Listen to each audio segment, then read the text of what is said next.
To enable and use theft protection in POCO M8 Pro 5G, we're going to start by opening settings on our device.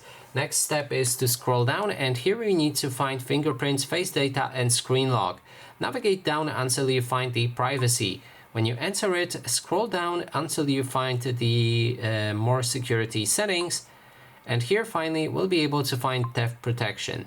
Now, when it comes to theft protection, there's a few different options here. So first one is theft detection lock. If you enable it, your phone will act like this. So if somebody abruptly takes your device, then speeds away, your screen will lock automatically. So if you're just browsing your phone and somebody grabs your phone and starts running with it, it will lock automatically.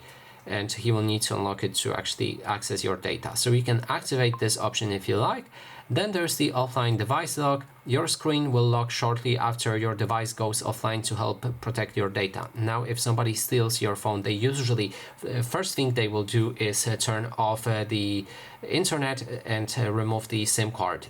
And that way, if your phone will go offline, it will also turn off. And that is also pretty cool when it comes to theft protection. You can also use remote lock. So if your device is stolen, you can lock your screen from any device by entering your phone number at android.com/lock. So you need to open a browser on your other device and then type in this link and then enter your phone number. After that, you'll be able to lock it remotely.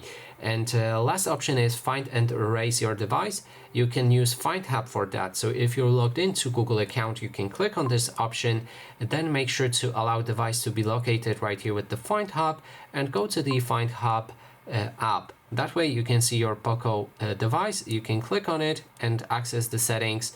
And if you're opening it through this app, you should be able to factory reset it. And that is basically everything. Thanks so much for watching, and if you like this video, please consider subscribing.